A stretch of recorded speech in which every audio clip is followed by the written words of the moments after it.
Thanks, Jane. Hello and good evening to you. Coming up on BBC London. Tackling fare evasion. We're on the front line with enforcement officers as Transport for London tries to catch the fare dodgers, costing them millions. So we tend to hear the common excuses, or we don't have money, or I didn't know, or I thought, why can't travelling be for free? So yeah, we tend to hear a range of excuses, to be honest. Also ahead tonight. Attention guys, Pickpocket! Watch your back, man. We meet the London delivery driver taking on phone thieves, capturing pickpocketing on camera, which has now been viewed by millions. Plus, rents have increased across London. It's been particularly pronounced here in Southall. Is it because of the Elizabeth line? We'll be looking at some of the figures. It's got to happen! And why thousands of musical theatre fans dressed in character descended on London this weekend.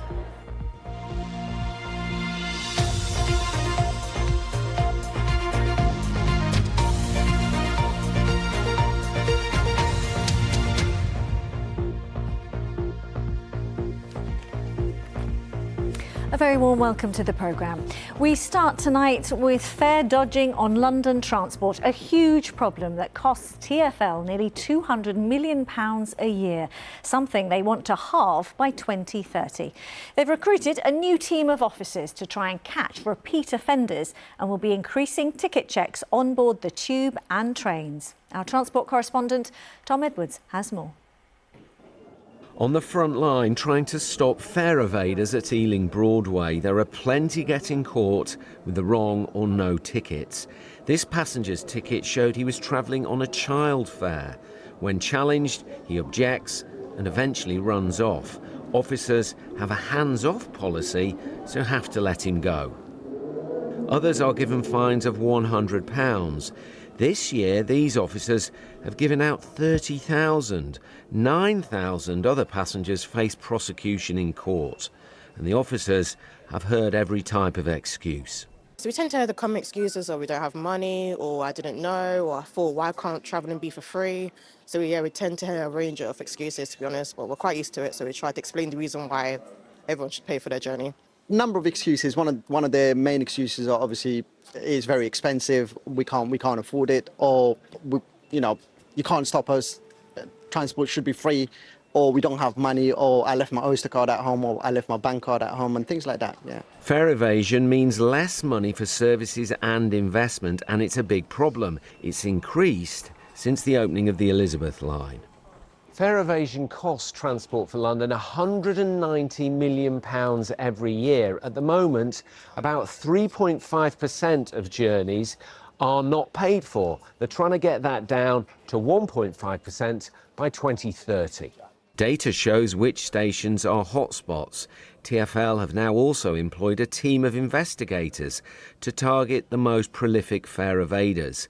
They're also increasing checks on board the trains.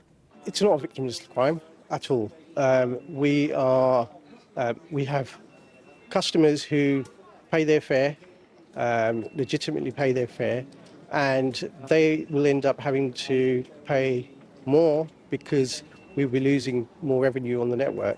So we want to ensure that revenue is used for public services and to help keep fares at a low level. TfL admits halving the amount of fare dodging is a huge challenge, but these 500 officers will be trying to catch the offenders and hold them accountable. And Tom's with me now. Hi there, Tom.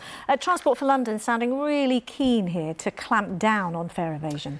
Yeah, I think that's right. And these are big numbers we're talking about. £190 million every year that's being lost. And just to put that in context, the annual revenue for the congestion charge is about the same. So that gives you an idea of how much money is being lost at the moment. And this total, £190 million, it's increased. That's because TfL are now overseeing more passengers since the opening of the Elizabeth line. The one thing they are considering is more infrastructure, more barriers on the Elizabeth line. They've got a lot of open stations there, not as many staff on those stations. That means it's much easier not to touch in with your Oyster card or your contactless card.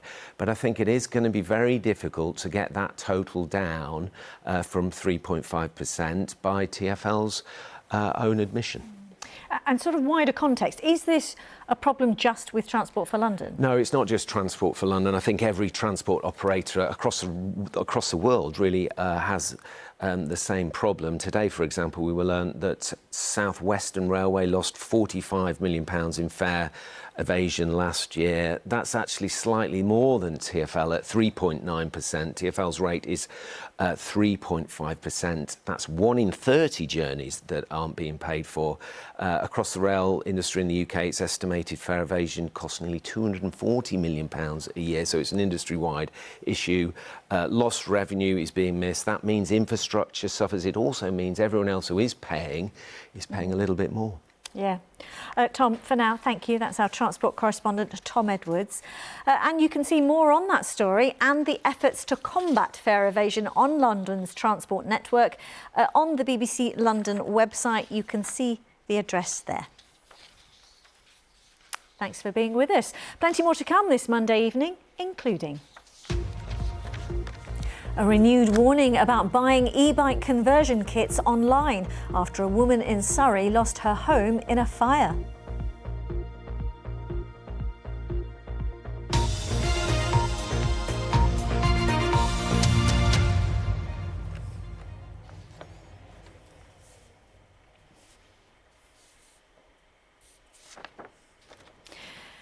Now, the number of phones stolen in London has almost tripled in the last 4 years, and one of the ways victims are losing them is through pickpocketing. Now, one man has taken matters into his own hands. Diego Galdino is a self-proclaimed pickpocket hunter, and after working as a delivery driver in the capital for the last 6 years, says he kept seeing the same groups targeting people. He decided to start capturing the pickpocketing on camera, and his posts online have now been viewed by millions. Our reporter Jessica Ure went to meet him. Attention guys, pickpockets! Diego Galdino is a pickpocket hunter. A delivery driver by day, he knows the streets of London well. He sees what other people miss and has developed a trained eye for pickpockets. Actually, my instinct, like I see it every single day, so I have like a filter on my mind. I realize the crimes around the city getting worse day by day. From back pockets to black markets, phones in London aren't just being snatched. Diego says he sees pickpocketing almost every day.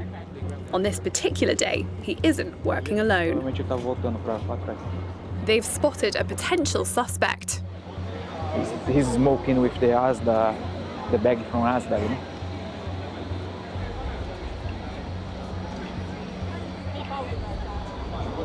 Actually, I lost him.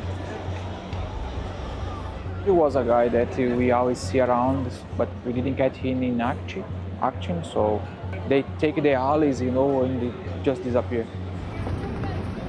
Pickpocket! Pickpocket under arrest! He tries to capture the moment on camera. His videos online have been viewed by millions.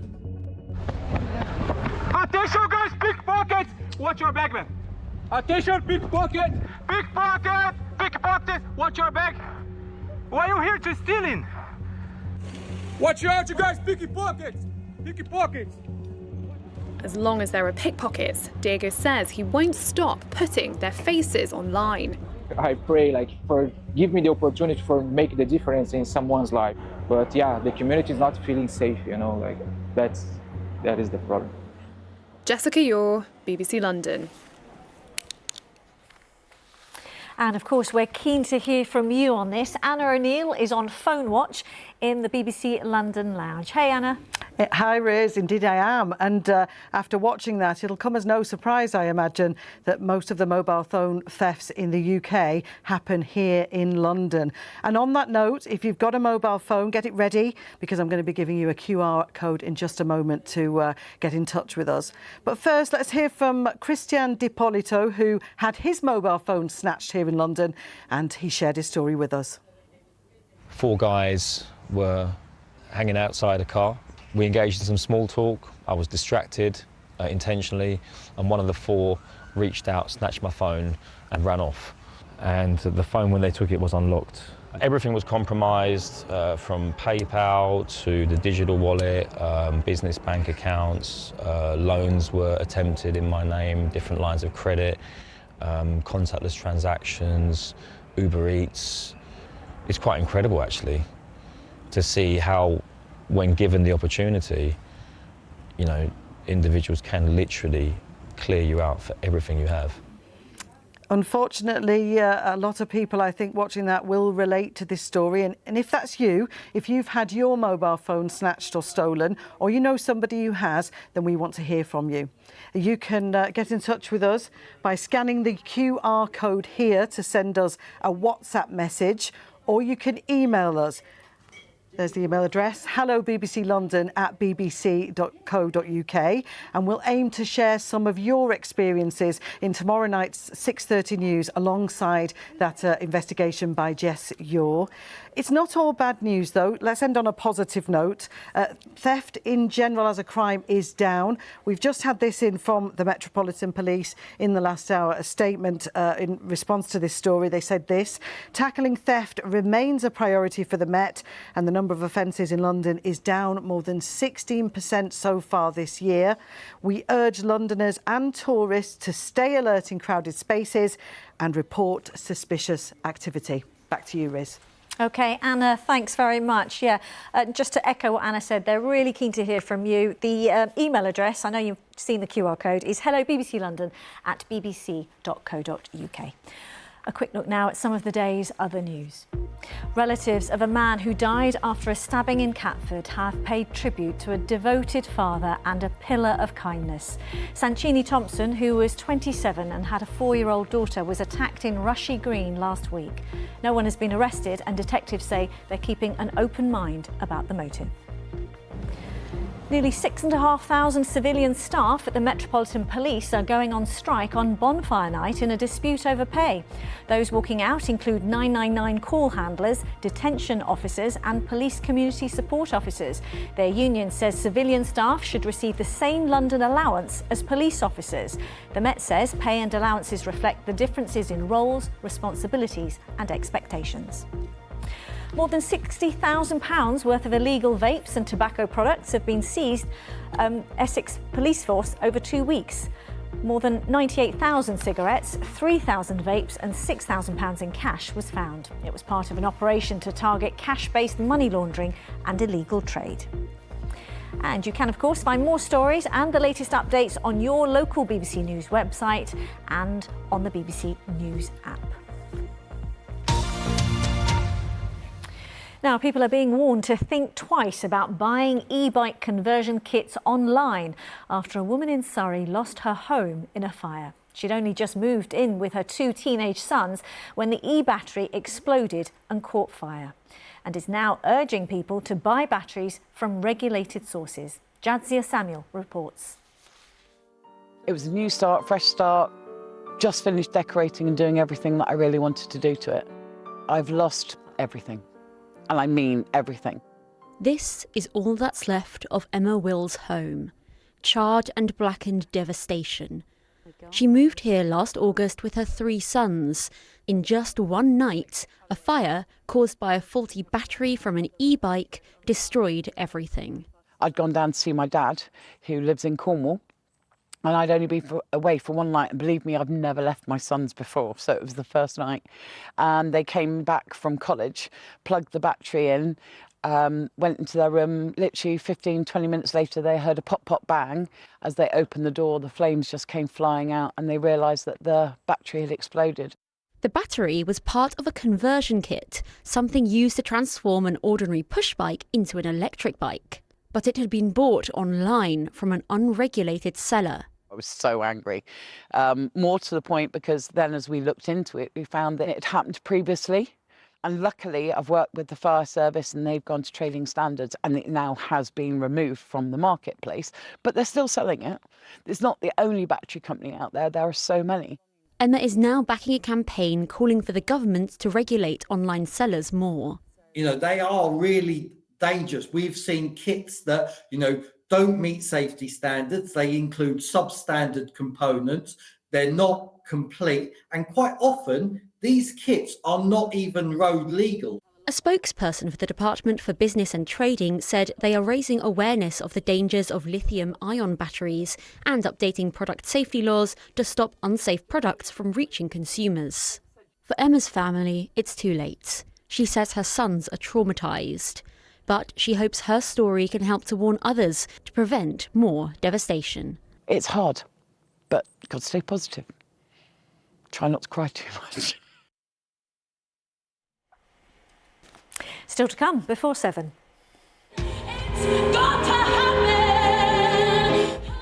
Why thousands of musical theatre fans dressed in character descended on London this weekend.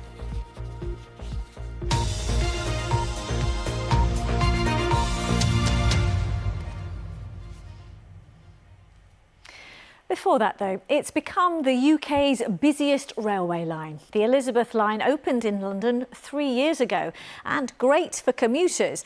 But we also know that living near desirable stations can have an impact on rental prices. Since 2022, rents along the Lizzie line, as she's affectionately known, have risen by around 28%. That's compared to a 25% national average. Southall Station in West London saw the highest rise in rents along the route, with an average two-bedroom property up from almost £1,300 in 2022 to nearly £2,000 now. That's up more than 50%. Well, we can join Victoria in Southall this evening. Hi, Victoria. You have been looking into this. There you are. Absolutely, Riz. And I must first say that the drizzle is not affecting the Diwali celebrations here in Southall, so you'll probably hear the fireworks going off behind me throughout what I'm about to say. It's no surprise, is it, that people are attracted to areas with good public transport systems, and here in Southall it is now very good indeed, around 20 minutes into Bond Street and Tottenham Court Road.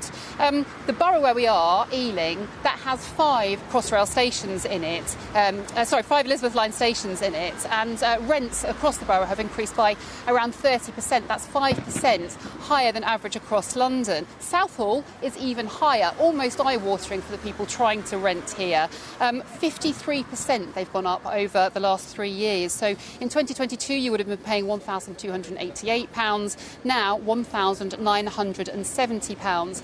Now it's the highest of all the Elizabeth line stations. That experience really tallies with people I spoke to here, including a local estate agent. The rental demand, the prices of the rents have gone so higher.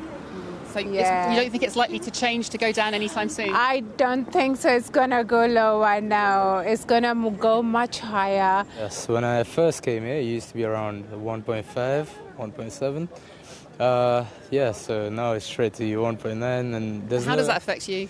Oh, there's not much of a salary increase, so you know, the costs are higher than what you're actually getting, so you can't really buy yourself nice things anymore. You're just paying rent, going back to work, paying rent. It's the same life, you know.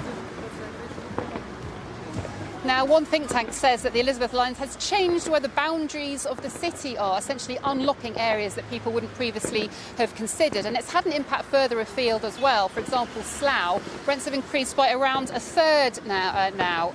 If we look on the eastern side of the line, though, the impact hasn't been so great. So in places like Brentwood, which saw the smallest increase in rents, that was around 15%. But it was already a very strong commuter position. And Vic, bigger picture, are there other factors at play here? Yeah, of course, and rents in the UK now are at their highest ever level, the highest point on record, and they have risen faster than wages, and they have risen faster than inflation as well. That won't come as a surprise to a lot of people. There are signs of a slowdown in that increase, though, but one renting pressure group that we spoke to says that renters are still losing out and they need further protection. Yeah, so I mean, we've called for a cap on in-tenancy rent increases. We think it's a huge issue that tenants can be evicted through a rent increase. After the Renters' Rights Bill is passed, they won't be able to be evicted through a Section 21 notice, but they will be able to still be evicted through huge rent increases. And there are obviously other factors at play as well. There's a reduction in the number of properties available to rent in London. It's consistently shrunk since April 2021. Landlords are exiting the system. The cost of buy-to-let mortgages has increased quite significantly in the last couple of years. The listings have fallen most starkly in outer London. So that's where the biggest increases have been, and the biggest falls in the number of properties available have been as well. There's also been a big increase in the population of London as well, which has had an impact. There's an increase in the student population. And finally, housing affordability has worsened. People have to spend a lot more of their income on their potential mortgages, and they simply can't afford it. They can't afford the deposits. This is unlikely to change, and rents will continue to rise, we're told. Okay. Victoria, thank you. Come back in from the drizzle. Victoria Hollins there. Turning to the West End musicals for a moment, which are big business for London's economy, but also the fans, because if you were anywhere near the ExCeL Centre this weekend, you might have seen thousands of theatre fans dressed up in character for the annual musical con, celebrating the shows, the stars and, well, all things musicals. Thomas McGill went along to find out more. It's got to happen! Celebrating London's vibrant musical theatre scene at the world's largest gathering of its kind, with many here at Musical Con turning up in their favourite character. I've come as Elphaba from Wicked. I like how everyone today, they're just so kind and everything and just keep on supporting you. It's somewhere where we can all be, you know, who we are and come and show off. Yeah, it's like a family. It's so good to just be among people where you don't feel judged. It's somewhere where all the people who love musicals can come and enjoy, like, just a big load of musical stuff. For fans young and old, it was a chance to connect with other like-minded lovies. I literally step into the ExCeL, not even into Con, but into the ExCeL, and you know Musical Con is in the building, and I'm just immediately like, sort of like all clapping and everything, and I just light up. On hand to meet the fans and inject a little bit of stardust into the day was leading man Leighton Williams. Theatre does not discriminate. It doesn't discriminate on ability or race or anything like that. And to see a collective group of people that have come into one space because they love something is really, really magical. So why is all this so important to London? Well, last year, over 70 million visitors attended a West End show, generating over £1 billion in ticket sales. And for every £1 spent on tickets, £1.27 was spent in local businesses, shops, restaurants and hotels. So it's absolutely clear to experts that the West End is vital to the wider London economy. This event is the world's biggest musical theatre fan convention. Sinead launched Musical Com after the pandemic decimated the arts and says this event is vital to restoring what was lost. It gave all of the small businesses, the shows, the schools, the academies, a chance to really connect back in with the people that had been waiting for theatre to reopen. London wouldn't be London without the West End. With a host of new shows in the pipeline, everyone here hopes the West End continues to grow and create more iconic and much-loved characters for generations to come. Thomas McGill, BBC London. Now, talking of colourful, just before we get to the weather, communities right across the capital are coming together to celebrate Diwali, the festival of lights, and one of the most significant moments in the Hindu calendar. And people have been spreading joy and generosity, including one charity. As you can see, the Diwali Basket Brigade. Dozens of volunteers have packed up food hampers in Harrow in northwest London, together with handmade cards by children before sharing them with families in need. Organisers say they've made a record 1,700 hampers this year, and one of the helpers had this message.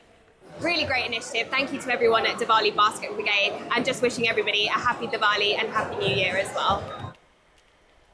And happy Diwali to all those celebrating. Now, let's hope it's dried up a bit out there. Over to Kate on the other side of the studio to tell us. Hi, Kate. Hi Riz, good evening. Well, if you're outside at the moment, it's probably still a little bit damp. It has been a very unsettled start to the new week. Last week's high pressure is long gone. This week is ruled by low pressure. Now, this was earlier on this morning, grey skies. We had quite a breeze as well. Driving showers through. We had some quite heavy bands of rain as well, those showers merging together. But a few breaks in the cloud meant we saw little glimpses of sunshine and therefore 1 or 2 rainbows. Now, if you are heading outside this evening for any celebrations, we have still got some showers, I'm afraid. This is them feeding in earlier on today. They're going to continue for the first part of the evening. There's a bit of drizzle mixed in, as you saw, Victoria, earlier. We'll see those showers, though, slowly start to fade away. They'll become fewer and further between, and actually it should become a lot drier. The clouds will break, we'll get some clear spells. You can still see 1 or 2 showers, and the clear spells, because we've still got the breeze, the air's moving significantly enough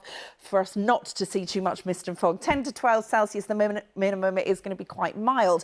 Now for tomorrow, a brighter start. We've got some sunny spells in the morning, still some showers, fewer showers though than today. Variable amounts of cloud, but still some brighter spells. Still a bit of a breeze tomorrow as well, and temperatures similar to today. We're in the mid-teens Celsius at 16 Celsius.